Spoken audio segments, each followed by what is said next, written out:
noches. Ayer habíamos publicado que íbamos a hablar acerca de un tema de cómo tener una buena alimentación y más ahora que pasamos todo el tiempo en nuestro hogar. No digo mi nombre porque, como ven, me llamo Justin Martínez y hoy le estaré presentando a la doctora Yamilka Izquierdo. Háblanos un poco de ti. Hola, ¿cómo estás, Justin? Bueno, realmente muy agradecida, feliz de compartir contigo, ¿verdad?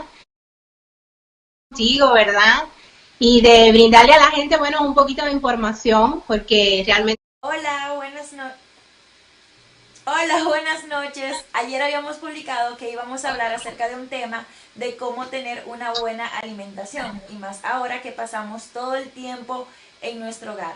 No digo mi nombre porque, como ven, me llamo Justin Martínez y hoy le estaré presentando a la doctora Yamilka Izquierdo. Háblanos un poco de ti. Hola, ¿cómo estás, Justin? Bueno, realmente muy agradecida, feliz de compartir contigo, ¿verdad?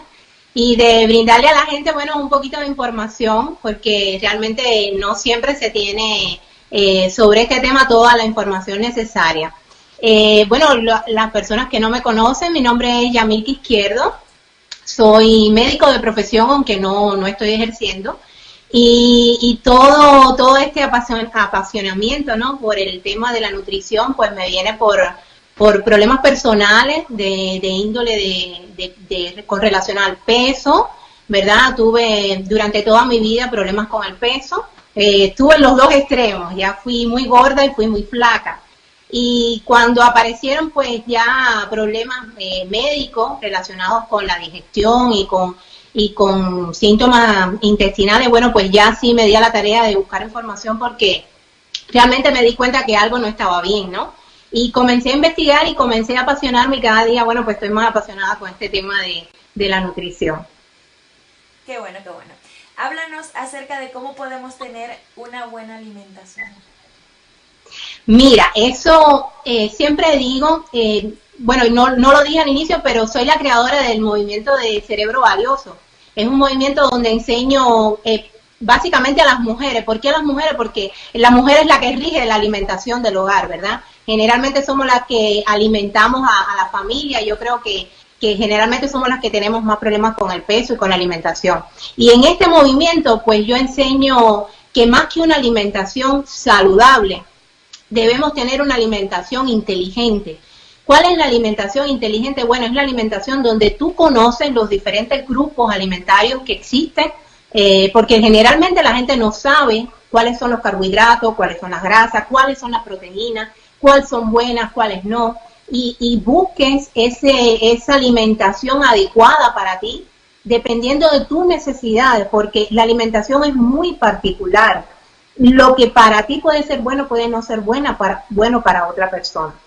Pero básicamente una alimentación inteligente o saludable sería una alimentación donde estuvieran los nutrientes que tu cuerpo necesita y en las porciones, en las cantidades que tu cuerpo necesita para suplir tus necesidades nutricionales. Ya que hablaste de grasas, muchas veces estamos confundidos y queremos saber cuáles son las buenas y cuáles son las no muy buenas. ¿Puedes hablarnos acerca de eso? Sí, mira, las grasas, existen tres grandes grupos de alimentos: carbohidratos, proteínas y grasa. La grasa ha sido por mucho tiempo ha sido satanizada, ¿verdad? Cuando se habla de un régimen de alimentación saludable, pues lo primero que se quitan son las grasas. Y eso tiene su justificación histórica.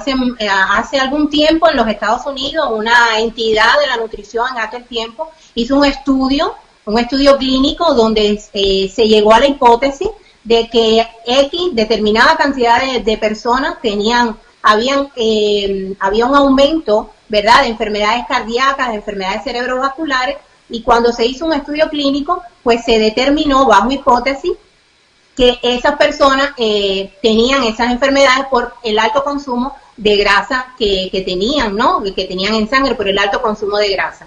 Se hicieron estudios en cadáveres, se determinó que la grasa en las arterias se acumulaba y que eso ocasionaba pues enfermedades cardíacas, y a partir de ahí pues se llegó a conclusiones, ¿no?, de que la grasa era igual a enfermedad cerebrovascular y enfermedad cardíaca, y hoy sabemos que no. Infelizmente fue un estudio que se hizo y que se tuvo muy en cuenta por la entidad de la nutrición en aquel tiempo, ¿verdad? Incluso las guías nutricionales de los Estados Unidos que se hicieron desde el 1970 son las guías que actualmente están, ¿verdad? Están basadas en esas hipótesis que se hicieron en ese momento, pero ese estudio fue un estudio que se hizo correlacional. Un estudio correlacional quiere decir que relaciona dos variables. Si esta variable está alta es porque la otra debe estar alta o baja, pero no va a la causa, la consecuencia, no mide causa y efecto. Y es una hipótesis que después de muchos años se pudo comprobar que no. En el 2006 se volvió a hacer otro estudio, ¿verdad? Y se comprobó que no, que el consumo de grasa no tiene una relación directa con las enfermedades cardíacas ni con las enfermedades cerebrovasculares. Que en los pacientes que puedan tener, que se le haga una autopsia y se vea que en las arterias de un paciente con enfermedad cardíaca haya grasa acumulada, no quiere decir que la grasa que se consuma sea la causante de esa grasa. Hay otras causas que provocan ese acúmulo ahí de grasa que no es la grasa que se consume. La grasa es un alimento necesario para el cuerpo, ¿verdad? Con la grasa, a través de la grasa se sintetizan hormonas, se sintetizan vitaminas, se absorben vitaminas. El órgano más importante de nuestro cuerpo, que es el cerebro, está constituido más del 50% por grasa y es una sustancia necesaria. Ahora, hay grasas buenas y grasas malas, ¿verdad? La grasa que normalmente se considera grasa mala es la grasa saturada. La grasa saturada es esa grasa sólida a temperatura ambiente que se mantiene sólida y es lo que normalmente se ha conocido como grasa mala, pero no toda grasa saturada es mala. Existen grasas saturadas, como es el caso del aceite de coco, que es una maravilla, ¿verdad? Es una grasa que tiene múltiples propiedades antibacteriales, antiinflamatorias, que es excelente. Es la grasa que yo recomiendo para cocinar porque es muy resistente al calor. También está el aceite de oliva, que es una grasa que no es saturada, es una grasa monoinsaturada, que es muy saludable, pero si se va a consumir a temperatura más fría o no se va a cocinar con ella. Otro aceite recomendable es el aceite de aguacate, el aceite de lino. Para nada recomiendo los aceites vegetales. El aceite vegetal las personas lo consumen mucho, el aceite de girasol, el aceite de soya, el aceite otros aceites que hay, que no recuerdo el nombre, de vegetal, el de maíz es muy consumido, ¿verdad? Son aceites vegetales, pero que su extracción del vegetal lleva todo un proceso químico que hace mucho daño al cuerpo humano. Son aceites que están cargados de omega 6. El omega 6 es un tipo de grasa que provoca procesos inflamatorios en el cuerpo y que no son para nada saludables. O sea que si va a cocinar con un tipo de grasa recomendable, la grasa de coco. Bueno, háblanos, antes de seguir con las preguntas, quiero decirles, pues, quienes nos están viendo, ella tiene un Instagram acerca de la salud saludable y quiero decirles que la vayan a seguir. Se llama Cerebro Valioso, ¿verdad?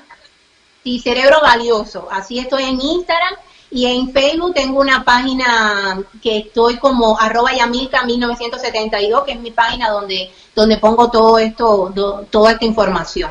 En esas dos páginas pues me pueden seguir, ahí profundizo un poco más en algunos temas, tengo videos donde informo sobre este tipo de alimentación. Sí, y también pueden hacernos las preguntas que ustedes quieran. Claro, Vámonos sí. con la siguiente pregunta. ¿El gluten es bueno o debemos dejarlo definitivamente? Bueno, con el gluten ha sido bien controversial, ¿verdad? Ha habido un boom por la industria alimentaria de alimentos libres de gluten. Si tú me preguntas a mí, yo te voy a decir que el gluten no es bueno para nada. Yo he buscado información, ¿verdad?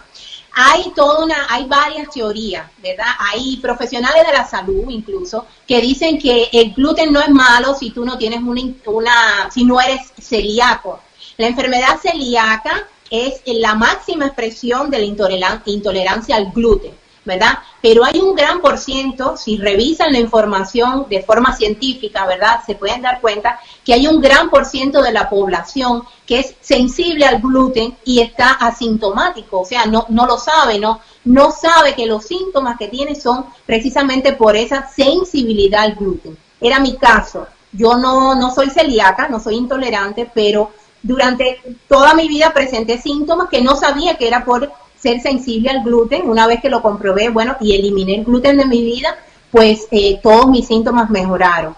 Los síntomas pueden ser muy variados, pueden ser desde un dolor de cabeza de causa inexplicable hasta dermatitis, pueden haber gases, distensiones, estreñimiento, son los síntomas por la sensibilidad al gluten. Yo no recomiendo comer comidas con gluten, no quiere decir que usted, si no tiene una enfermedad celíaca, una intolerancia al gluten, un día se coma determinado alimento con gluten y no lo puede hacer. Claro que lo puede hacer, pero definitivamente sí, el gluten sí hace daño porque facilita la permeabilidad del intestino. Eso quiere decir que el intestino está protegiendo que pasen sustancias nocivas como una barrera. Él está creado para eso y el gluten hace que esa barrera se rompa con el tiempo, con el uso, con el consumo prolongado de alimentos con gluten. Entonces yo no los recomiendo, pero por supuesto, yo no recomiendo nada. La persona que busque información y vea si le conviene o no, pero en mi caso yo